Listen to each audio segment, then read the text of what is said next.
And welcome back. Our guest tonight is Jim Marrs. He is a historian and best-selling author of many works, including his latest, Our Occulted History. He joins us now in studio to talk about his works. Thanks for joining us today, Jim. Hey, it's my pleasure. Thanks for having me. All right. Now, I hear you have the recent analysis on the Cyprus situation. Well, what have you come across? Well, I mean, I'm just looking at it, and of course, you know, they shut down the ATMs, they closed the banks, so you can't get your money back. And they were proposing like almost a 9.9, a 10% tax on your savings. On your money? Yeah, on the money you put in there to save. They're gonna rob it. But I think there's more to it than that. Apparently, Cyprus has been a tax shelter and a tax haven for a lot of wealthy Russians, and this could be part of the kind of the sub rosa covert nouveau Cold War that's going on, and Russia, I think, understands it better than we do. I know Cyprus went to Russia and tried to ask for a big loan to try to pull them out, and they said no, because I think they understand what's going on. But to me, this is all, I think it's a practice run. I think they're practicing to see how the people in Cyprus and how the European Union people handle this and how they perceive it and how they react to it. And if they're able to get away with this, then I think you're going to see this in other countries. Now, Jim, do you think there's any reason why this location was chosen, Cyprus? Well, again, because they had some heavy money there from the Russian oligarchs, and I think that number one, they could get their hands on a lot of money, and number two, again, this was a swipe at Russia.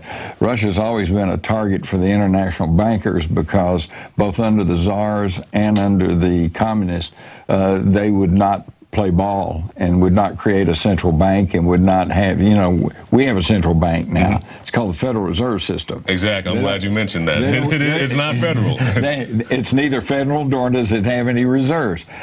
And they don't call it a central bank, except actually they've begun to. That's pretty interesting. All my life, they never referred to the Federal Reserve System as a central bank. But in the last 10 years or so, just on the news, you'll hear, yeah, the central bank today.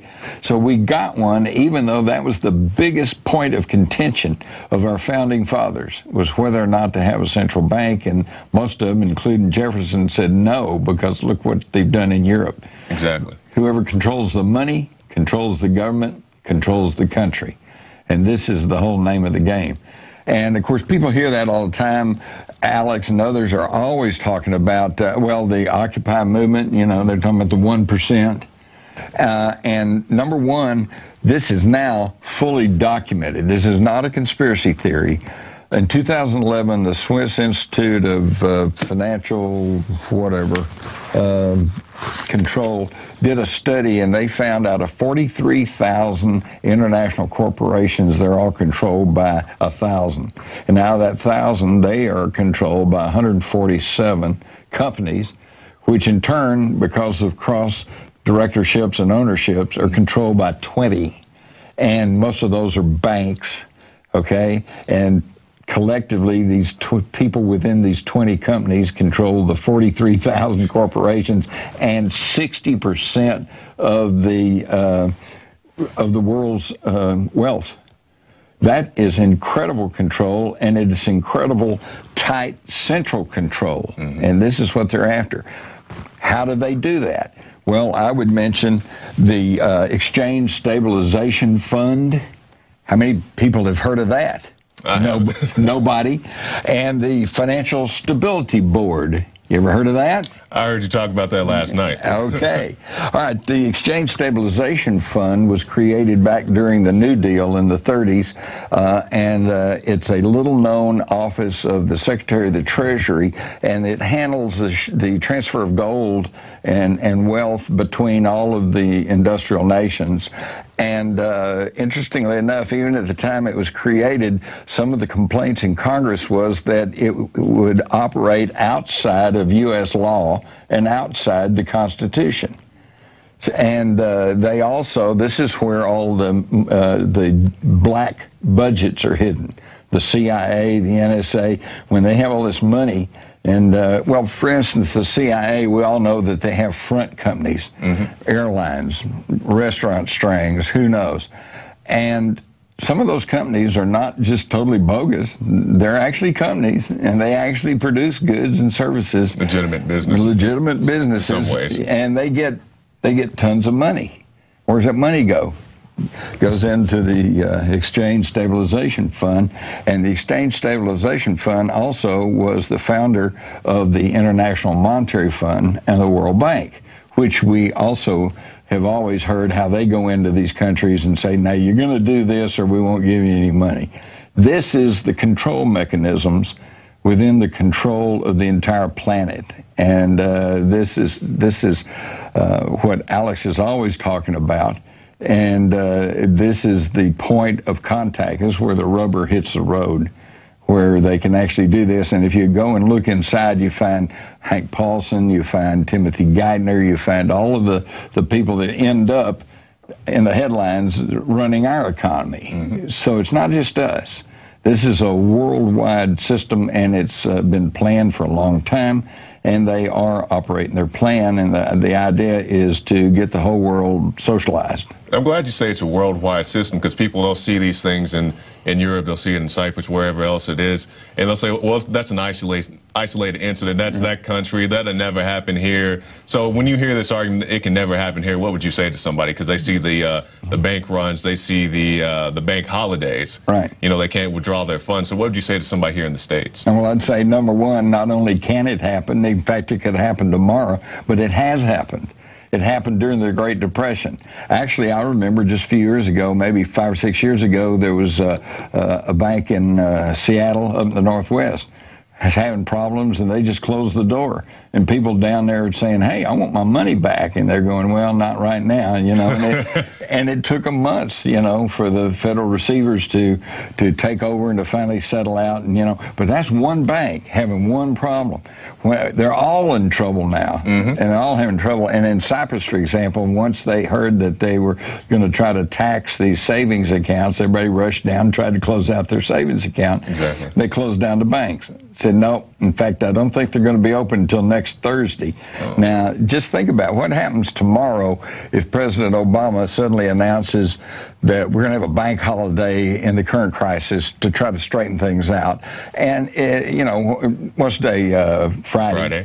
He said it's only going to last through next Wednesday. Okay? Well, a lot of bills to pay between now and then. Yeah, it doesn't sound too bad on that point, but then think about it. That means until next Wednesday, you can't deposit money, you can't withdraw money, you can't use your ATM, and you can't use your credit cards. Exactly. This place would fall into chaos, wouldn't it? Oh, yeah, especially you got that long weekend between. Oh, it would definitely be a drab weekend. So what would you recommend to somebody, not just here in the States, but anywhere? You know, they have the money in the bank. Would you recommend withdrawing funds? Get your money out of the bank. You should only keep enough money in the bank to pay a month or two ahead in bills. And everything else, if it's in paper, then you're running a risk. And what would you do with it? I don't know. Some people say buy gold, but then, I don't know, you can't eat gold. Yeah. You know, I would say buy property, buy tangible assets, buy tomato seeds. You know, just anything, tangible assets. Exactly. Okay. They're trying to take guns away right now, but you know what? In the history of the world, a quality firearm has done nothing but appreciate in value. We just saw that recently with the recent gun grab, you know, after the Sandy Hook shooting. And, you know, the price of an AR-15 was, what, $1,000, and what's it, 5,000 plus. AK-47s, you used to be able to get those maybe $400 or $500 back in the day. Now they'll start at $1,000. Back in the day, I remember you could get those plastic 15, 30 round clips for the 1022 for $5 or $6, and then they tried to outlaw them, and you could still get them because it was grandfathered. So even when they were already existing, you could still sell and trade. So it really didn't do anything. They were still available, but instead of $5 or $6, it went to more than $100. And folks, this is what happens all through history. The day before they passed the Volstead Act, which was right here, Jim. Which was prohibition, right? A little pint of hooch cost about $3. Mm-hmm. And then the next day, after they became illegal, it was like $50 or $60. All in the world you do is create a huge black market, and the criminals get rich. Mm-hmm. Now, we hear the popular argument speaking about the gun grab. They say, well, we saw Feinstein, I believe it was last week, say, well, I don't want people to have guns because I don't want people to be able to go out and buy a bazooka. And my argument is, if you have bazookas, the lack of availability of a bazooka, or at least the ammunition for it, I think is reasonable control enough. You can't go to your big box store and buy, bazooka ammunition, or if you ask for it, they're going to call it ATF on you. Right. And I'd ask you this. When's the last time you heard of somebody killed by a bazooka? Not in the U.S. I can't recall ever hearing somebody. People just don't get it. I mean, if strict gun control laws would actually rid the streets of crime, what happened to Chicago? That's the case point in question, because they always say, get the guns off the street, get the guns off the street, and then they hear about all these shootings in Chicago, which there are shootings, but these aren't your law-abiding citizens who, accidentally shoot their dog when somebody breaks into their house. These are the criminals who never forfeited their guns. Right. These are the criminals who are getting their guns off the black market. So how does this logic work that you get guns out of law-abiding citizens' hands? Well, and Chicago has some of the toughest anti-gun laws in the whole country. Mm-hmm. Same thing with Washington, D.C. So here's two of the places with the toughest gun laws, and they have the highest crime and highest murder rates. Come on, folks, use your head. It's that simple. It's nuts. And besides that, we have a Constitution that says the right of the people to bear arms shall not be infringed. Infringed means you don't even mess around with it. And personally, I think it's a God-given right, because as the old quote goes, God created everyone equal, but Samuel Colt made them equal. I never heard that. That's a good one. Well, you got a 90-pound, 72-year-old woman. Mm-hmm. If she's got a 45, she's just as she can oppose. 6'5", 220. Yeah, she can oppose the 6'5", 220 guy. It's really true. And then, of course, the argument is, well, yes, but we've had all these shootings here, all these shooting deaths in the United States. They're twisting the facts. Number one, their statistics are technically correct, but then they say, but see, Britain doesn't have that high. Well, no, Britain ain't got any guns. They gave them up. Exactly. And of course, so that's going to skew the numbers. But and over even there, they kill with an axe or they'll stab you. Exactly, but even in Britain, they have their crime statistics staggered a little differently. Like, for example, here in the U.S., let's say 3 people were shot in a drive-by shooting. That's 3 different incidents. If 3 people were shot by a drive-by shooting in Britain, that's 1 incident. Right. And the numbers are skewed and stacked in ways like that. But I don't want to spend all the time on that. No. Jim, you also have a new book. Got a new book, Our Occulted History. Oh, boy, this is... Number one, this has got an explanation of the Exchange Stabilization Fund in there. It also quotes from the 2011 study to show that just this handful of people control the economy of the world. Basically, the whole back part of the book is the New World Order, and with the numbers, statistics, facts to show you that it goes beyond conspiracy theory. Now, my question that I bring up in here is, well, who are these folks? And why do they think they have the right to rule over everyone? Mm-hmm. And what I find is it tracks all the way back through history. What I was really shocked and amazed at is that in 2000, the selection of 2000, George W. Bush, of course, was running against Al Gore. And we now know that Al Gore won the election, all right? But they stopped the count in Florida, and the Supreme Court gave it to Bush. So that's the selection of 2000. But yet I knew that was going to happen because there was some stories from England on this prestigious genealogical study, Burke's Peerage, and they said that Bush would get the presidency because although he and Gore were both related, and they were both related to the royal family of England, the Windsors, the Bushes were a little closer related. So he'd get it because in the history of the United States, every president that's the closest to the royals of England gets the nod. And I'm glad you bring that up, because I hear this often, that, you know, all these guys are related, and Obama is supposedly related to Cheney or something like that. Can you explain a little bit about how that works? Well, that's the thing that blew me away, is I knew that from 2000, and I knew that John Kerry, who ran against Bush in 2004, I knew that they were related. And they were both members of Skull and Bones and Secret Society, et cetera, et cetera. And so I'm figuring, well, they're all keeping it in the family here. But then I thought, well, Barack Hussein Obama, how can he be related, right? It turns out he is. And this is not me, not some conspiracy theorist. This is Lynn Cheney, the wife of Dick Cheney, who said as she was researching their family's history, they found out that Obama is I think a 10th cousin. You know, wait a minute. I mean, are you related to the Windsors? Not that I'm aware of. And neither am I. We're not running for president, are we? No, that's another good point. Now, do they select these people, or how do you get in the presidential race at that level? I mean, do they call you out, hey, I want you to run for president? Do you start out for president and you just get promoted if you're in the proper bloodline? Like, how does that work? If you're in the proper bloodline, you are groomed and you are placed in that position. Bill Clinton seemed to be an exception. His background is pretty murky. We're not sure where he came from, and the person that they identify as his father is apparently kind of a nobody.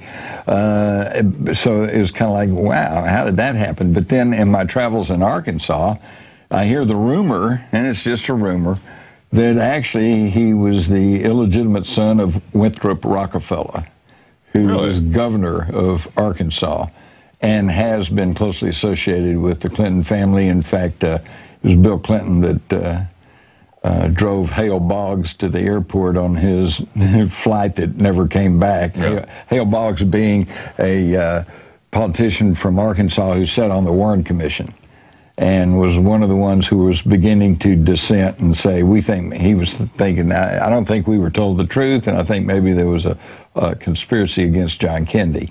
And he took a junket up to Alaska and never came back.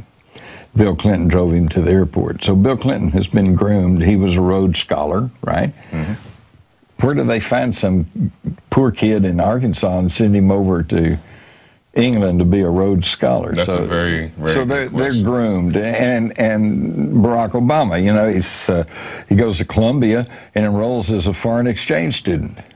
Yeah, that's a very good point. Oh, wait a minute, because right there it's an either or. Either he was a foreign exchange student, which means he's not an American citizen, which raises up that whole question, or he is an American citizen, and which means he lied and cheated and got his way in as a foreign exchange student. Either way, I think we got a problem there, and nobody seems willing or able to look into it. Yeah, and you were talking about last night at the speech we went to in Bastrop, and you're saying if they want background checks for everybody, let's start with Barack Obama. Amen. He wants background checks if you want to buy a gun. I say, okay, well, we'll start with him. All right. Well, Jim, we're about out of time. Do you have any closing thoughts? I think people need to understand that we're looking here, and I'm just confirming what Alex and a lot of others are saying, which is this is a plan that's unfolding, and the plan is to virtually destroy the sovereignty and freedom of the United States. It's really an incredible situation because we are told that we were attacked on September the 11th, 2001 by terrorists who want to destroy our freedom and democracy. That's technically true. Okay, yeah. It is true, and they're winning. They are destroying our freedom and democracy. Unfortunately, I think you'll agree with me. It doesn't. When you peel away all of the pronouncements and all the flack and fluff, you find out it does not actually point to Middle Eastern terrorists, does it? Oh, yeah, it's definitely terrorists. I'm just not saying it's the people they told us. Oh, it's terrorists, but it's not those Arab Muslim terrorists. It's somebody else. And I don't think this is outside the realm of study and criticism and debate. because I can distinctly recall on the afternoon or evening of September the 11th, President Bush said, essentially, I may be paraphrasing, but I'm close. He said, we must not rest until we find out who's responsible for this and see that they're punished. So I'm just trying to do what my president said do. Mission accomplished. We saw him standing in front of the big banner, mission accomplished, and whatnot. Jim Marrs, thank you for your time, sir. Thank you.